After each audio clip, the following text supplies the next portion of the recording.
फिरोज साहब, ये भी कहा जा रहा है कि भाई अब चेंजेस अगर नहीं हुए तो ये भी हो सकता है कि हाई एफडी इंटरेस्ट रेट्स का ये शायद आखिरी विंडो है। तो क्या ये fix deposits at higher rates पर बुक करने का परफेक्ट समय है? इसके बाद से गड़बड़ हो जाएगी? आई थिंक रिटेल निवेशक को जो एफडी के रेट्स हैं वो इतनी ज्यादा मैटर नहीं करेंगी, क्योंकि अगर रेपो रेट कम भी होता है 25 पैसे का तो इतना फर्क नहीं पड़ता है। और जो भी है एफडी के रेट्स जो हैं वो करंटली लॉक इन करना सेंस बनता है, बट उसको इतनी भी आपको जल्दबाजी करने की जरूरत नहीं है, बिकॉज रेट रिडक्शंस इतनी स्टीपली नहीं होंगी, ये हमारा मानना है। पॉइंट 1।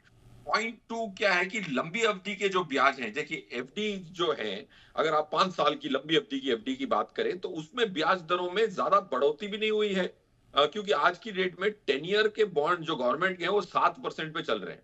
माना कि रेपो रेट 6.5 पे है और 10 ईयर जी से सिर्फ आधा परसेंट ज्यादा है।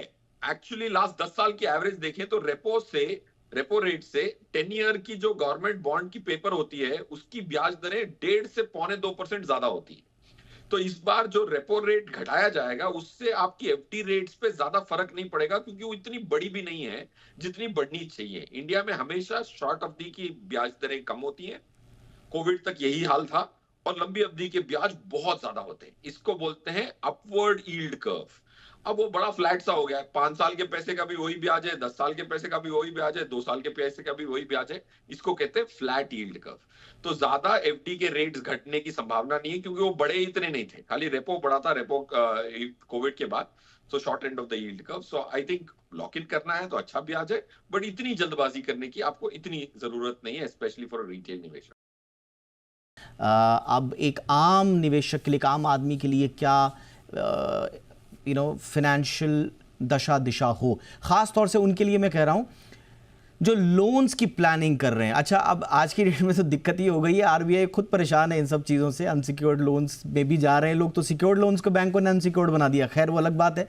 लेकिन सुबह शाम दिन रात फ़ोन पे फ़ोन आए जा रहे हैं कि लोन ले लीजिए, लोन ले लीजिए, लोन ले लीजिए, लोन अगर पूरा होने वाला तो टॉप अप ले लीजिए। मतलब आप कहीं ना कहीं फंस ही जाएंगे। तो फिरोज साहब, अगर कोई लोन के दबाव में है या प्लानिंग भी कर रहा है तो रुकना है अभी, या अभी अच्छा मौका है, या आने वाले 2-4 महीने अक्टूबर तक रुक जाए, क्या करें?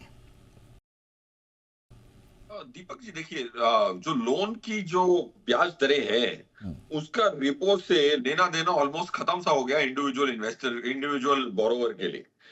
उसकी जो बोरोइंग रेट्स हैं, उसकी नेगोशिएशन कैपेबिलिटी पे, उसकी अमाउंट ऑफ लोन पे, उसकी कोलैटरल अगर है तो उस पे निर्भर करता है। आज अगर मैं बात करता हूं किसी से, एनबीएफसी जो भी पैसा देना चाहती है वो उनको थोड़ी भी एडवाइस नहीं देती।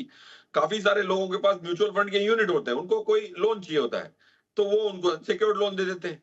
आपसे ये भी नहीं पूछते फोन करके कि आपके पास कोई कोलैटरल हो तो आपका ब्याज दर 3% से घट सकता है। रेपो तो 25 पैसा 50 पैसा इधर उधर होगा, बट अगर आपके पास कोई कोलैटरल है, आपको पता ही है कि लोन वापस ही करना है, लेके भागना नहीं है, तो कोलैटरल देने से अगर आपके 3% की ब्याज कम होती है तो एनबीएफसी का फर्ज बनता है कि उसके क्लाइंटेल को वो एडवाइस करे, पहले देखे कि ये 5 चीजों की कोलैटरल है कि नहीं है इनके पास। कोई कभी कभार किसी के पास पीपीएफ होता है, ईपीएफ होता है, कोई इंश्योरेंस पॉलिसी होती है, किसी भी फाइनेंशियल, काफी सारे फाइनेंशियल इंस्ट्रूमेंट्स पे आप कोलैटरलाइज करके लोन दे सकते हैं। म्यूचुअल फंड पे 9% पे ब्याज पे पैसा मिल जाता है। आपके पास म्यूचुअल फंड यूनिट्स छेड़ने नहीं होते, क्योंकि इक्विटी मार्केट अच्छी कर रही है, बट आप अनसिक्योर्ड लोन ले रहे हैं। तो आपको एज अ ग्राहक ये देखना है कि मेरे पास कुछ कोलैटरल देने लायक है कि नहीं। अगर है तो उसमें मेरी कितनी ब्याज बचती है। So that's point 1। Buyer has to beware. Okay. Okay, आप ये उम्मीद करेंगे कि एनबीएफसी सुधर के आपको एडवाइस करेगी कि आप ब्याज दरें कैसे कम कर रहे हैं, या आरबीआई के रेपो रेट से आपका ब्याज कम होगा, तो योर दैट्स फार फेच्ड। जब तक वो नहीं होता तब तक आपको अपने इंटरेस्ट को भी प्रोटेक्ट करना है। That's point correct. 1। Point 2, Deepak ji, from a financial investor की बात की आपने, तो इसमें देखिए जीडीपी का आंकड़ा बढ़ाया गया है। 8.2% की जीडीपी लास्ट ईयर आई, इसमें 7.2% की जीडीपी की बात हो रही है। महंगाई दर सीपीआई की टारगेट 4% है। तो ब्याज पे छोड़िए, इक्विटी मार्केट पे ज्यादा असर पड़ेगा। अगर आपकी इक्विटी एलोकेशन 50% से नीचे है तो शायद आप मिस आउट करेंगे इंडिया की ग्रोथ स्टोरी में। तो एसेट एलोकेशन को चेंज करें। स्टेबल गवर्नमेंट की उम्मीद है 5 साल के लिए। So that's one piece of recommendation I will surely put out. Okay.